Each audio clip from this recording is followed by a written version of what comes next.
Paix et grâce, peuple de Dieu. Nous sommes dans le livre des Actes des Apôtres, chapitre 8. Nous prenons le verset 30 jusqu'au verset 35. Nous lisons au nom du Seigneur Jésus. Philippe accourit et entendit l'Éthiopien qui lisait le prophète Ésaïe. Il lui dit, « Comprends-tu ce que tu lis ?» Il répondit, « Comment le pourrais-je si quelqu'un ne me guide ?» Et il invita Philippe à monter, à s'asseoir avec lui. Le passage de l'Écriture qu'il lisait était celui-ci. Il a été mené comme une brebis à la boucherie et comme un agneau muet devant celui qui le tond. Il n'a point ouvert la bouche. Dans son humiliation, son jugement a été élevé et sa postérité qui la dépeindra, car sa vie a été retranchée de la terre. L'eunuque qui dit à Philippe, « Je te prie, de qui le prophète parle-t-il ainsi? Est-ce de lui-même ou de quelqu'un autre ?» Verset 35, alors Philippe, ouvrant la bouche et commença par ce passage, lui annonça la bonne nouvelle de Jésus. Avant que nous puissions aller chez Akan, c'est-à-dire voir sa tante, nous étions en train de parler sur les guides. Nous disions bien aimé que pour comprendre la science des saints, il a plu à Dieu de donner à l'Église les guides.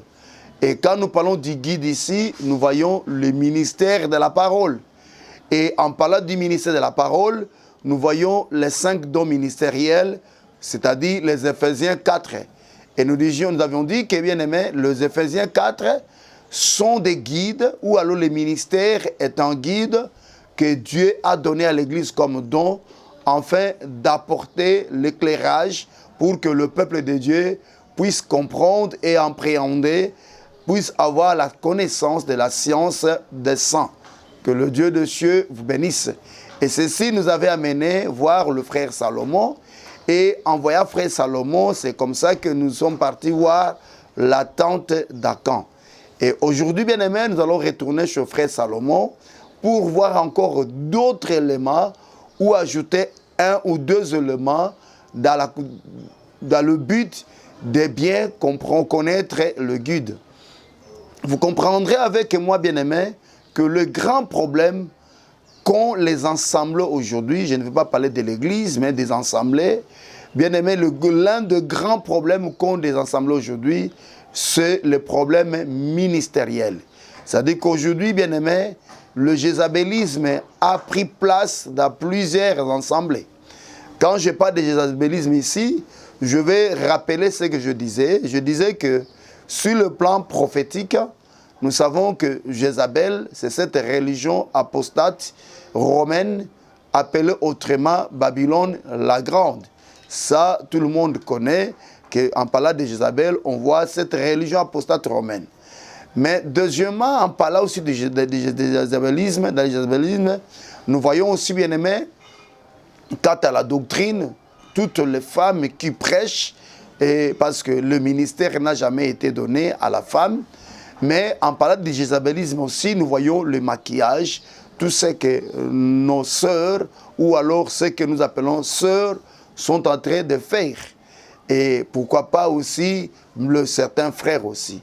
Mais en parlant du jézabélisme aussi, quant à la révélation, nous appelons aussi Jézabel tout celui qui se prétend être ministre, mais Dieu ne l'a pas mandaté.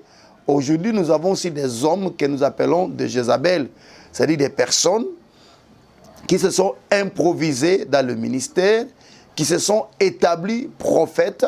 En réalité, Dieu ne les a pas appelés. Et quelqu'un va me poser la question, qu'est-ce qui vous pousse à dire ça? Nous prenons le livre d'Apocalypse, nous sommes au chapitre 2, nous allons voir l'église de Thyatire. Apocalypse chapitre 2, voyons l'église de Thyatire. Voyons ce que le Seigneur est en train de dire. Nous prenons le verset 20. Il est écrit, « Mais ce que j'ai contre toi, c'est que tu laisses la femme Jézabel qui se dit prophétesse. » Vous voyez? On dit c'est cette femme elle-même qui se dit prophétesse. C'est-à-dire ce n'est pas Dieu qui l'appelle prophète, mais c'est elle-même qui se dit prophétesse. Et aujourd'hui, bien aimé, nous avons beaucoup de gens qui se disent, qui se prétendent, qui s'appellent ministres de Dieu. Mais posez à ces gens-là la question, posez la question, comment savez-vous que êtes-vous prophète de ministère. Comment savez-vous, vous que êtes-vous ministre, apôtre, docteur, évangéliste ou pasteur? Et là, vous verrez bien aimé que c'est quelque chose qui vient de leur propre fond. En réalité, Dieu n'y est pas. Or, quand vous prenez le livre de Galates, par exemple, au chapitre 1er, lorsque Paul est en train de se présenter, Paul dira ceci aux Galates, il dit Paul apôtre de la part de Paul apôtre non de la part des hommes, ni par un homme, mais par Jésus-Christ et Dieu le Père qui l'a ressuscité des morts. Vous voyez, Paul dit ici qu'il est apôtre, non pas de la part d'un homme, ni des hommes, mais par Jésus-Christ. Mais quand vous comparez cette écriture par rapport au livre d'Apocalypse, là vous verrez que Jézabel, c'est elle-même qui s'est dit prophétesse. Or, quand vous prenez le livre des Hébreux au chapitre 5, le frère qui a écrit l'épître aux Hébreux nous dit ceci, nous allons lire au nom du Seigneur Jésus. Nous ne sommes pas là dans le ministère, nous ne sommes pas dans le ministère, mais quand même, ça va nous aider. Dans le livre des Hébreux, on nous dit ceci, bien-aimé. On dit que, au verset 4, on dit « Nul ne s'attribue cette dignité, s'il n'est appelé de Dieu, comme le fit Aaron. » Vous voyez, on dit ici, bien-aimé, que personne ne s'attribue la dignité du ministériel si il n'est pas appelé de Dieu comme le fit Aaron. Peut-être vous ne comprenez pas bien ce que je lis. Je commence au verset 1er. Au verset 1er, on dit ceci. En effet, tout souverain sacrificateur, pris du milieu des hommes, est établi pour les hommes dans les services de Dieu, afin de présenter des offrandes et des sacrifices pour les péchés. Maintenant, le verset 4, on dit, nul ne s'attribue cette dignité s'il n'est pas appelé de Dieu, comme le fit Aaron. Et le verset 5, on nous dit, et Christ ne s'est pas non plus attribué la gloire de devenir souverain sacrificateur, mais il la tient de celui qui lui a dit, tu es mon fils, je t'ai engendré aujourd'hui. Vous voyez, bien-aimé, le ministère, c'est quelque chose qui vient de Dieu. Il est écrit dans 1 Corinthiens, chapitre 12, si vous prenez les versets 4, 5 et 6, on dit, il y a un seul Dieu, mais diversité d'opérations. Ça, c'est le verset 4. Le verset 6 nous dit, il y a un seul esprit, mais diversité de dons. Et quand vous prenez le verset 5, on nous dit, il y a un seul Seigneur et diversité de ministères. C'est-à-dire, bien aimé, le ministère, c'est Dieu qui les donne. Si je peux vous les lire aussi, ce n'est pas aussi mauvais. 1 Corinthiens chapitre 12. 1 Corinthiens chapitre 12, que le Dieu de cieux vous bénisse. Je vous ai toujours dit que dans notre émission, vous devez toujours avoir la Bible avec vous, parce que nous ici, nous parcourons les Écritures. 1 Corinthiens chapitre 12, on dit au verset 5, diversité de ministères, mais le même est Seigneur. C'est-à-dire, c'est le Seigneur qui donne le ministère. Personne ne s'attribue le ministère, mais c'est le Seigneur qui donne aux siens le ministère. C'est comme ça que dans Ephésiens chapitre 4, on nous dit ceci, bien-aimé, qu'il a donné les uns comme apôtres, le verset 11, on dit dans Ephésiens chapitre 4, si nous prenons d'abord le verset 7, on dit ceci, mais à chacun de nous, la grâce a été donnée. Vous voyez, la grâce que nous avons, nous ne l'avons pas eue de nous-mêmes. Ce n'est pas le fruit de nos forces. Ce n'est pas la conjugaison de nos efforts. Mais on nous dit que c'est Dieu qui nous donne la grâce ministérielle. On ne devient pas ministre de Dieu parce qu'on a fréquenté une institution théologique. On ne devient pas ministre de Dieu parce qu'on a la maîtrise, bien aimé, orale des Écritures. On ne devient pas ministre de Dieu parce qu'on récite chaque jour les prédications des éminents hommes de Dieu. On ne devient pas ministre de Dieu parce qu'on a suivi le cursus du discipulat du début à la fin. Vous pouvez avoir la connaissance comme un ministre, vous pouvez être rempli et bourré de révélations, Mais cela ne fait pas de vous un ministre de Dieu. Pour être ministre, parce que là, je dois me répéter et je dois insister là-dessus. Vous savez, dans nos assemblées, il y a un problème. Les gens confondent le partage. Le partage, c'est dans la Bible. La Bible dit « édifiez-vous ». Bien-aimés, c'est-à-dire que nous, comme un peuple de Dieu, nous sommes appelés à nous édifier les uns les autres. C'est d'ailleurs une des recommandations des frères Paul aux Colossiens. Mais aujourd'hui, vous allez voir un frère qui a toujours assisté au discipulat, qui a toujours assisté au partage avec les hommes de Dieu.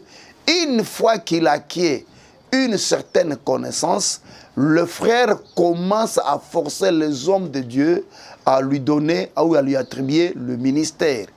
Comme si, bien aimé, avoir la connaissance, avoir l'excellence de la connaissance, cela veut dire que on doit, bien aimé, automatiquement devenir ministre.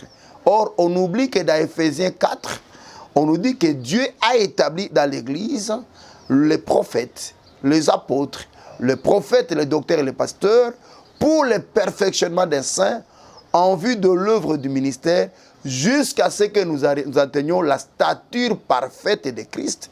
Le ministère a pour rôle d'amener le peuple à la stature parfaite de Christ, à amener le peuple, bien-aimé, à croître dans la connaissance, dans la foi. Et il n'est pas dit que si vous avez atteint la stature parfaite de Christ, automatiquement, vous devez être ministre de la parole. Si c'est comme ça, alors, là, bien-aimé, alors on sera une église, toute l'église sera l'ensemble des ministres.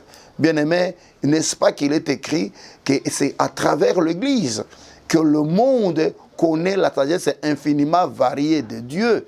Bien-aimé, il n'est pas dit que seuls les ministres sont appelés à démontrer la connaissance au monde. Vous comprendrez que notre sœur Priscille, qui n'était pas ministre de Dieu, parce que la doctrine ne lui permet même pas d'enseigner dans les assemblées des saints, mais chez elle, à la maison, pouvait partager avec le frère Apollos.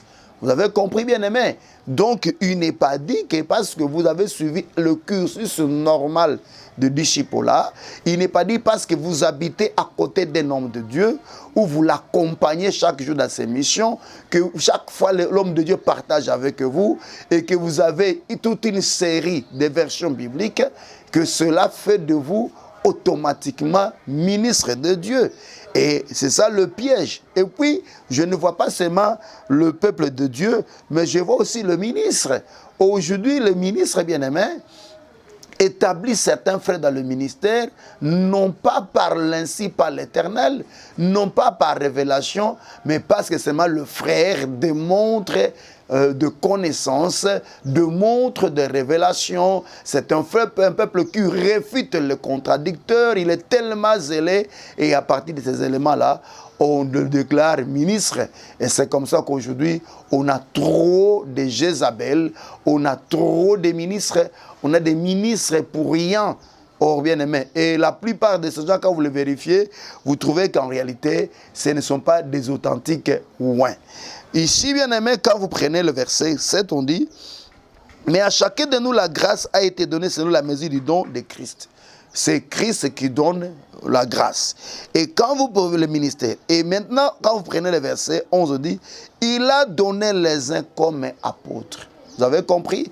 On dit « Il a donné les uns comme apôtres. » C'est-à-dire que le ministère, bien aimé, c'est un don de la part de Dieu. C'est Dieu, c'est le Seigneur qui donne le ministère. Maintenant, bien aimé, quand vous retournez chez Jézabel, on dit que c'est elle-même qui s'est dit prophétesse. C'est elle-même qui s'est dit prophétesse.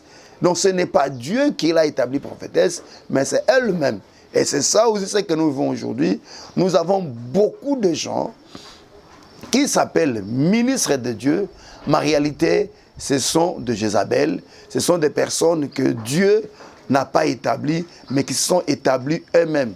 Comme a dit le Seigneur Jésus, il y a ceux-là qui sont des eunuques de la part des hommes, il y a ceux-là qui se sont fait eux-mêmes aussi des eunuques, mais il y a ceux-là qui sont nés des eunuques.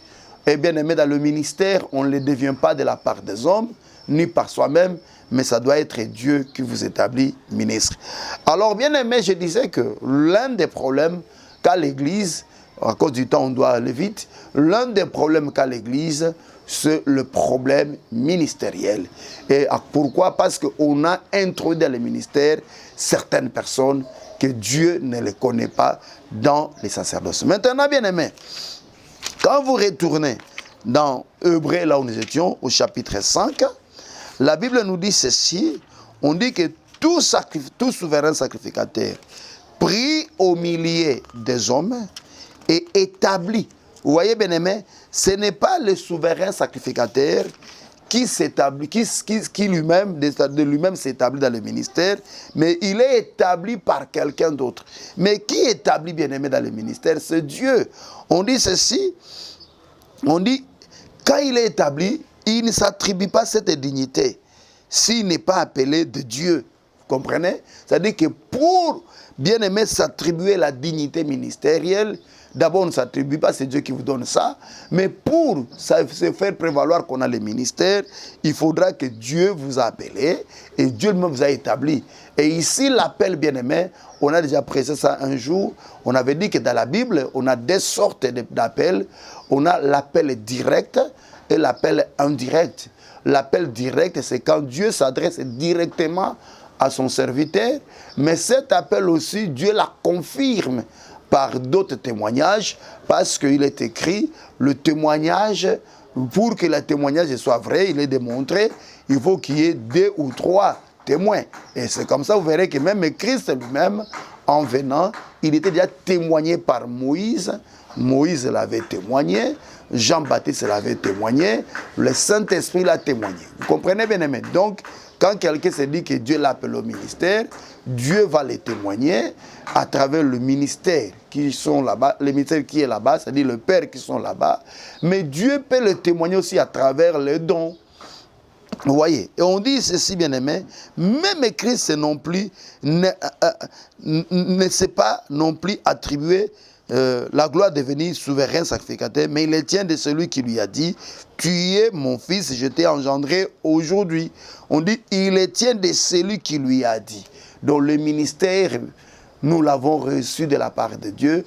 En réalité, c'est Dieu par sa miséricorde qui nous l'a prêté. Dieu par sa miséricorde nous l'a prêté, il nous a donné le ministère. En réalité, le ministère, c'est lui-même. C'est comme ça qu'il est écrit, il a établi les uns comme, parce que le véritable, c'est lui-même Dieu. Que Dieu soit loué. Je me suis exercé à vérifier mon chrono à tout moment, parce que nous avons affaire au temps. Que le Dieu de Dieu vous bénisse. Maintenant, bien-aimés, pour comprendre la science des saints, pour la connaître, bien-aimés, peuple de Dieu, vous êtes appelés à distinguer le faux au vrai. Vous êtes appelés à connaître le vrai. C'est comme ça que nous parlions de guide.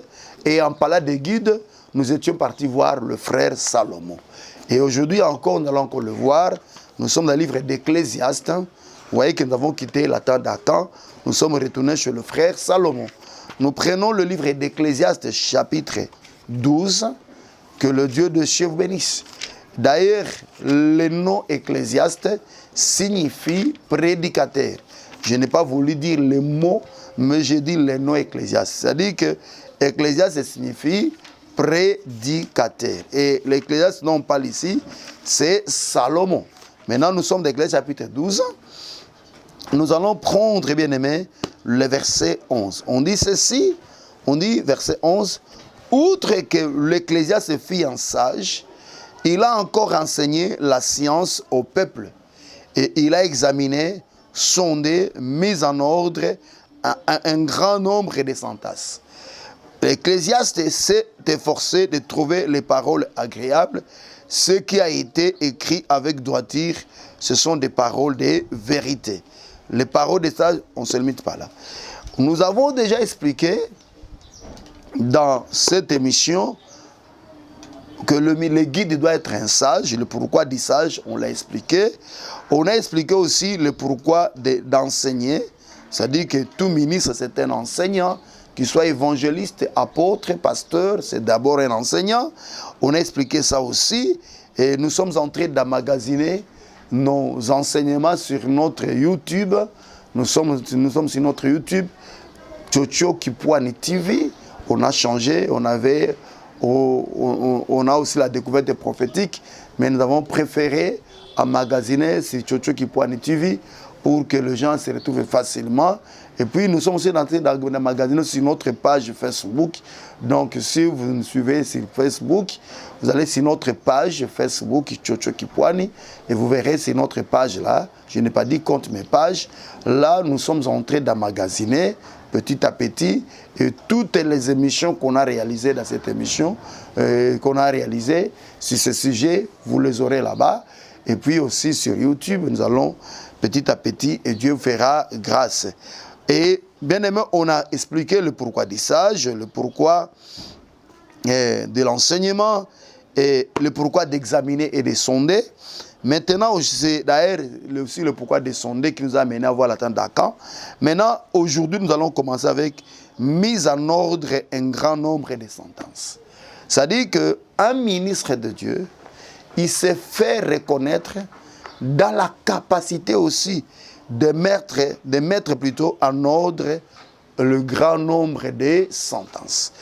Un ministre qui ne sait pas mettre la parole de Dieu dans l'ordre, ce n'est pas un ministre. C'est là aussi, bien aimé, l'une des causes de la confusion qu'on a aujourd'hui.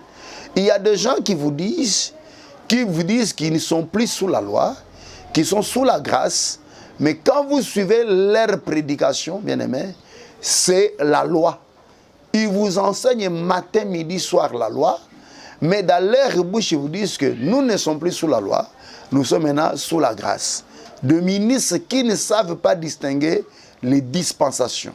Le ministre qui ne savent pas distinguer le temps. Les ministres qui ne savent pas distinguer les alliances. Vous voyez, des gens qui prennent les choses qui sont dans l'ombre pour justifier leurs bêtises. Quand vous prenez par exemple le livre des psaumes, chapitre 74, j'aime souvent cette écriture-là. Le Seigneur est en train d'avertir son peuple. Il dit ceci, il dit dans Psaume 72, il dit, vous devez faire attention à l'alliance, car c'est dans les zones sombres du pays que se cache le brigand. Je crois on va trouver ça, et c'est pas grave, et on va les trouver. Le Seigneur nous met en garde par rapport au brigand. Il dit que le brigand, c'est dans les zones sombres du pays qui se cache. Quand vous voyez un prédicateur qui se serve des écritures de l'ancienne alliance pour poser ce qu'il veut enseigner, bien aimé, en oubliant le temps, en oubliant les dispensations, en oubliant tout ça, bien aimé, les alliances, comprenez, bien aimé, que vous êtes devant un brigand. Que le Dieu de cieux soit loué. Non, bien aimé, un vrai ministre, comme je le disais, c'est quelqu'un qui se fait reconnaître aussi, qui se fait reconnaître aussi dans la capacité de savoir prendre chaque écriture et la placer dans son temps. Que le Dieu de cieux vous bénisse. Bien aimé, je vais illustrer d'abord ce que je suis en train de parler par rapport aux enfants d'Israël, et puis je vais retourner à au quatrième jour plutôt de la création, c'est ce que je voulais dire. Bien aimé, quand vous prenez les enfants d'Israël, ils ont quitté Israël, le Canaan plutôt, et ils sont partis à Canaan. Arrivé qu'est-ce qui me prend aujourd'hui? Arrivé, bien aimé, à l'orient du Jourdain, vous verrez que Ruben, Dan, ainsi que la demi-tribu de Manassé, reçurent de la part de Moïse la partie orientale. Et le 9,5 qui était resté, pour eux, ils reçurent pour héritage, bien aimé, l'autre côté, c'est-à-dire la partie occidentale du Jourdain. Déjà, cette écriture peut nous amener à beaucoup de choses.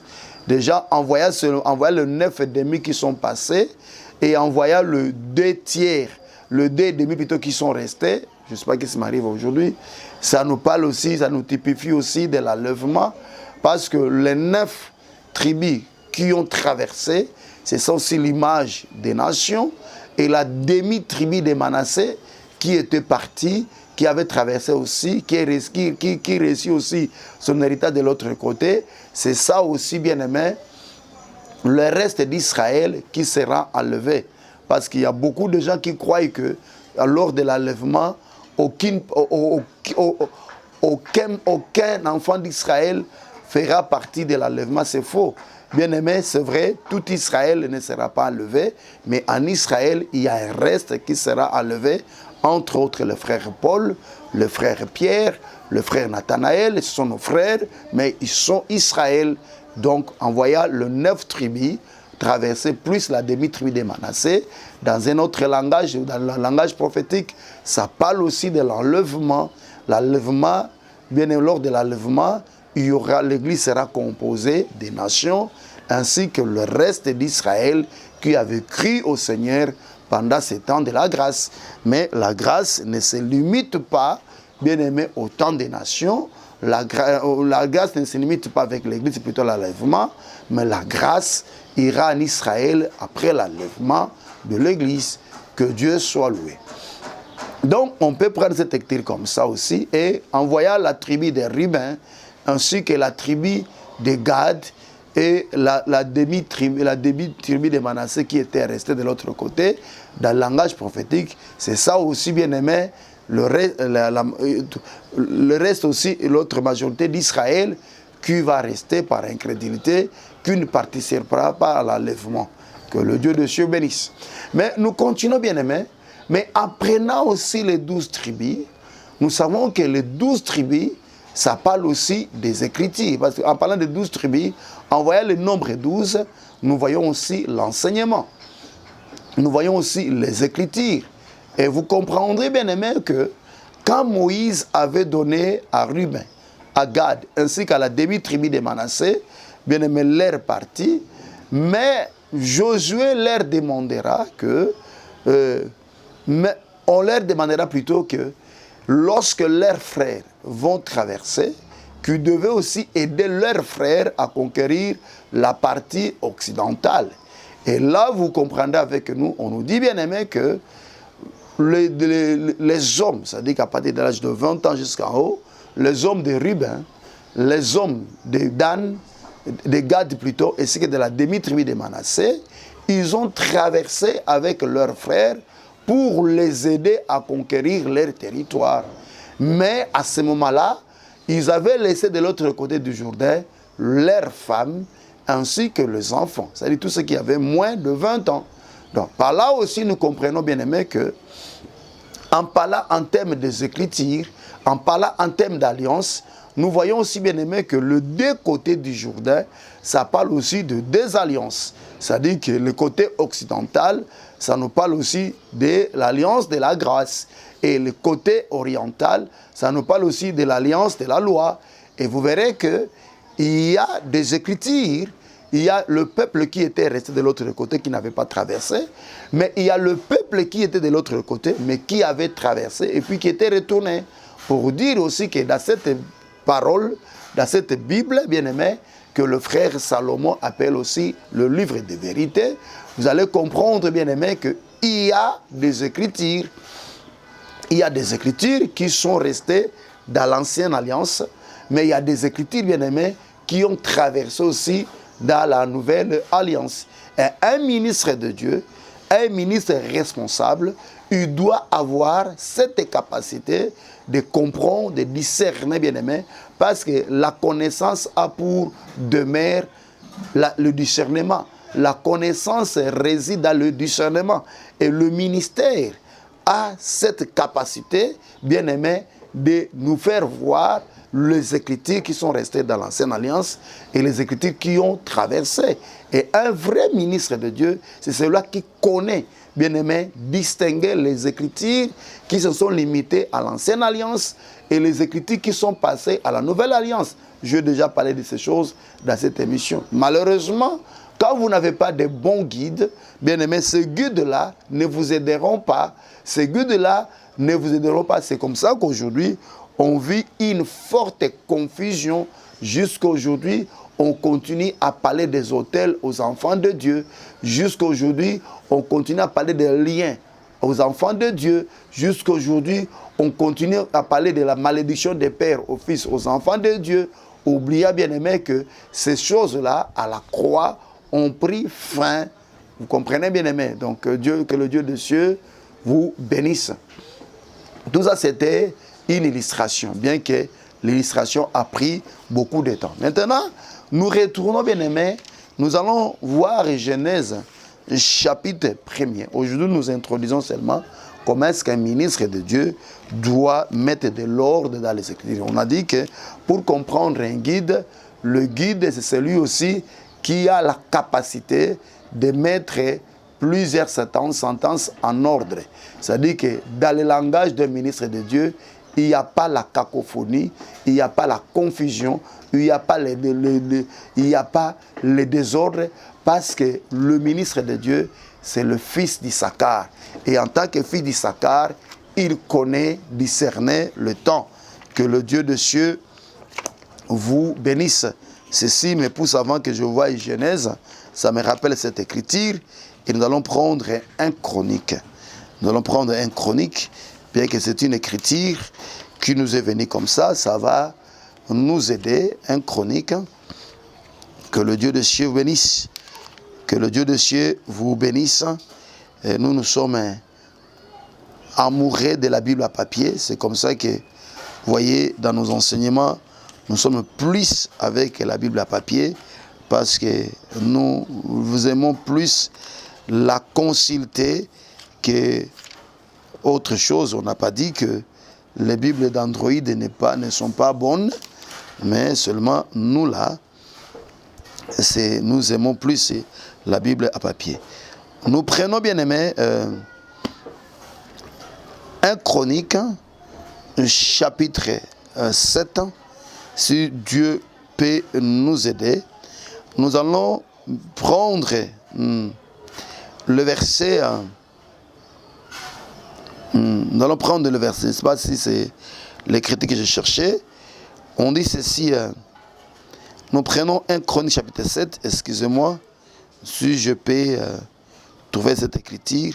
Bon, c'est pas grave, que le Dieu des cieux soit loué. Mais on nous fait voir, bien aimé, que les fils d'Issachar avaient la capacité, ils avaient le discernement sur le temps. Et c'est ça aussi le ministère de la parole. Je crois dans l'autre émission, dans l'émission qui va venir, bon, si Dieu le veut à son temps, nous lirons cette écriture-là et Dieu nous fera grâce. Mais nous retournons là où nous étions, dans Genèse chapitre 1er. Nous allons lire au nom du Seigneur Jésus. Nous prenons le verset 14 ainsi que le verset 19, le temps que je consulte mes minutes. On dit ceci, Dieu dit qu'il y ait des luminaires dans l'étendue du ciel pour séparer le jour d'avec la nuit. Que ce soit des signes pour marquer les époques, le jour et les années. Et qu'ils servent de luminaires dans l'étendue du ciel pour éclairer la terre, et cela fit ainsi. Dieu fit les deux grands luminaires, le plus grand luminaire pour présider au jour, et le plus petit luminaire pour présider à la nuit. Il fit aussi les étoiles. Dieu les plaça dans l'étendue du ciel pour éclairer la terre, pour présider au jour et à la nuit, et pour séparer la lumière d'avec le ténèbre. Dieu vit que cela était bon. Ainsi, il y a un soir et un matin, ce fut le 4e jour. Vous voyez, on nous fait voir ici, bien aimé, que le 4e jour, Dieu avait créé les luminaires. Et le luminaire, Dieu le plaça dans le ciel. Mais ils étaient dans le ciel, pourquoi? Pour éclairer la terre. Je vais d'abord vous faire voir, bien aimé, en parlant du 4e jour. Quand nous voyons le 4e jour, nous voyons aussi ces temps de la grâce. Parce qu'en voyant le 1er, le 2e et le 3e jour, dans un autre langage, nous voyons tous les temps de la loi. Le temps où Dieu s'est manifesté par les prophètes. Comme le dit le livre d'Hébreux, que Dieu a parlé à nos pères à plusieurs reprises et à plusieurs manières par les prophètes. Donc quand nous voyons le 1er, le 2e, le 3e jour, dans un autre langage, nous parlons aussi du temps de la loi ou de l'ancienne alliance. Et en voyant le 4e jour, ici, nous voyons bien aimé le temps de la grâce. Et dans ce temps de la grâce, il y a une femme qui doit être éclairée. Et cette femme qui doit être éclairée, c'est ce que nous appelons la terre. Or, la terre, bien aimé, c'est ça aussi l'Église. Donc, l'Église doit être éclairée. Mais pour que cette femme qu'on appelle la terre, ou en d'autres termes, l'Église soit éclairée, il a fallu que Dieu mette le luminaire dans l'étendue ciel. Or, le ciel, l'étendue ciel ici, bien aimé, c'est Dieu lui-même. Parce que quand on parle de l'étendue ciel, nous voyons Dieu lui-même. La Bible dit, au commencement, Dieu créa le ciel et la terre. Et puis, la Bible nous fait voir que le ciel est son trône et la terre est son marchepied. Or, en parlant du ciel comme le trône de Dieu, là nous voyons la divinité de Christ. Et en parlant de la terre comme le marchepied de Dieu, là nous voyons l'humanité de Christ. C'est-à-dire celui qui a existé en forme de Dieu, il s'était dépouillé lui-même en prenant la forme humaine, en devenant homme bien-aimé, afin que nous soyons sauvés. Donc, vous voyez bien-aimé, donc Dieu, qui est le ciel, a accepté de devenir homme, la terre, afin de sauver l'homme. Donc, quand nous voyons l'étendue ciel, nous voyons d'abord Dieu, ou alors Christ. Maintenant, on nous dit, le luminaire était, Dieu les avait établis dans l'étendue du ciel. C'est pour dire, bien aimé, il n'y a pas de ministère en dehors de Jésus-Christ. Il n'y a pas de ministère en dehors de Christ. Voilà pourquoi on dit, bien aimé, c'est Christ qui a établi, qui a donné le ministère. On dit, il y a un seul Seigneur, mais le même ministère. Et puis quand vous allez dans le livre des Actes des Apôtres, chapitre 13, on dit que pendant qu'ils priaient dans leur ministère, le Saint-Esprit dit, mettez-moi à part Paul et Barnabas. Le Saint-Esprit qui parle ici, c'est cet homme-là qui était venu sur la terre et qui a dit aux apôtres, il vous est avantageux que je m'en aille, afin que le Père vous envoie un autre consolateur que le monde ne connaît pas et ne voit pas, mais vous le connaissez et vous le voyez parce qu'il est au milieu de vous. Or, le consolateur dont il parlait de lui-même pour dire que c'est Jésus-Christ qui est le Saint-Esprit. Et là, bien aimé, nous balayons directement cet enseignement de la Trinité parce qu'il n'y a pas trois personnes en Dieu, il n'y a qu'un seul Dieu et son nom c'est Jésus-Christ. Donc le ministère c'est en Christ Jésus. Or Jésus-Christ c'est la parole. Donc il n'y a pas de ministère en dehors de la parole. Maintenant ce ministère avait pour rôle d'éclairer la terre.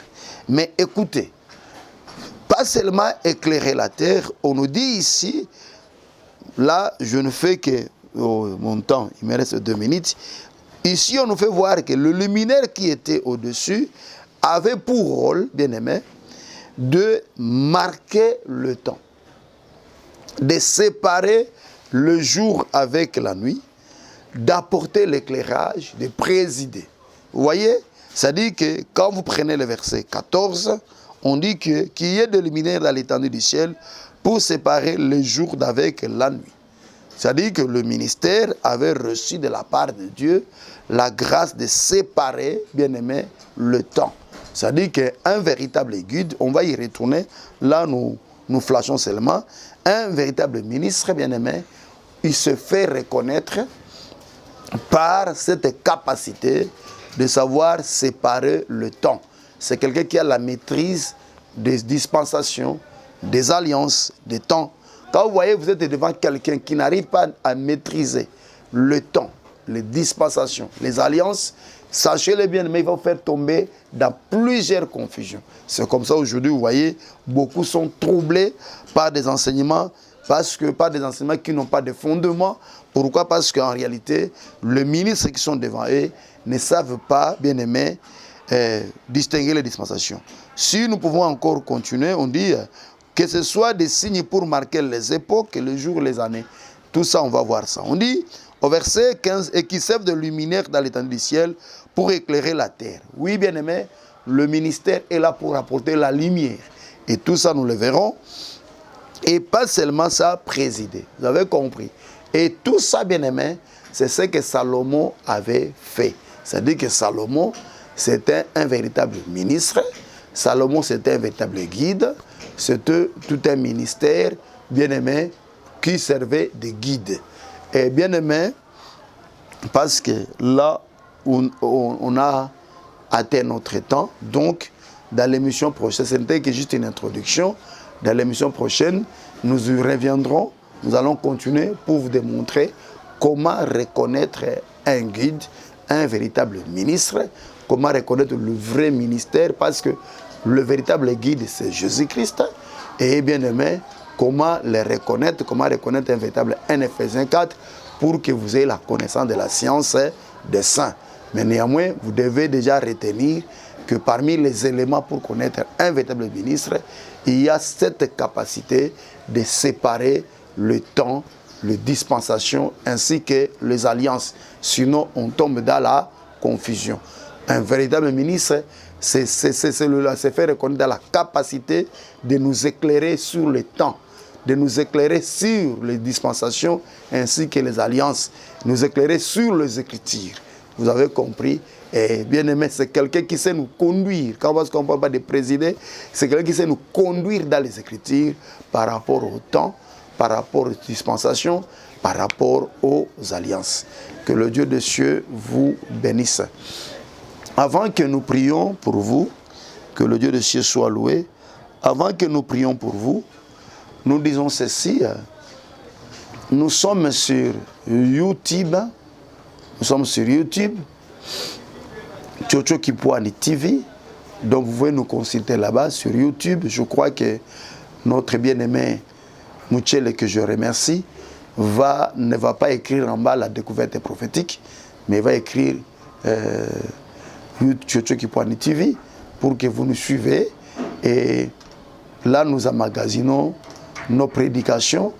Et je sais que nous avons déjà 8 à 9 prédications, 10 prédications là-bas, mais il y a au moins plus de 110 prédications, non, 114 prédications, et nous allons petit à petit, et Dieu fera grâce. Donc, vous pouvez aller nous consulter là-bas, ainsi que sur notre page Facebook, Tchatcho Kipwani aussi.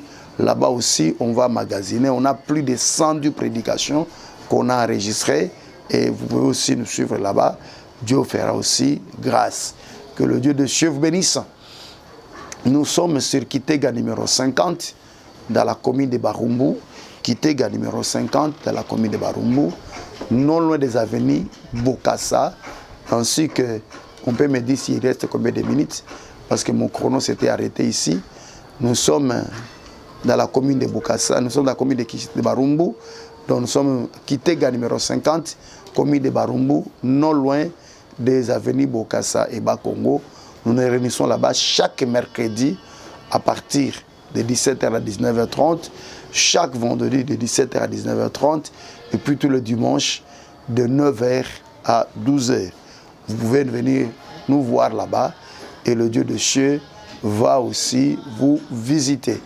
Vous avez besoin de prières, vous avez besoin d'autre chose, notre numéro est là, 80 87 87 418, plus 243 80 87 87 418. Appelez-nous et le Dieu de cieux ne manquera pas de vous visiter à travers nous, son humble serviteur de Dieu. En tout cas, que le Dieu de cieux bénisse. Nous remercions tous ceux-là qui nous soutiennent de loin de près. Nous remercions aussi notre bien-aimé Mouchele. Soyez bénis chez vous et que le Dieu des cieux vous bénisse. Ciao et au prochain numéro. Merci.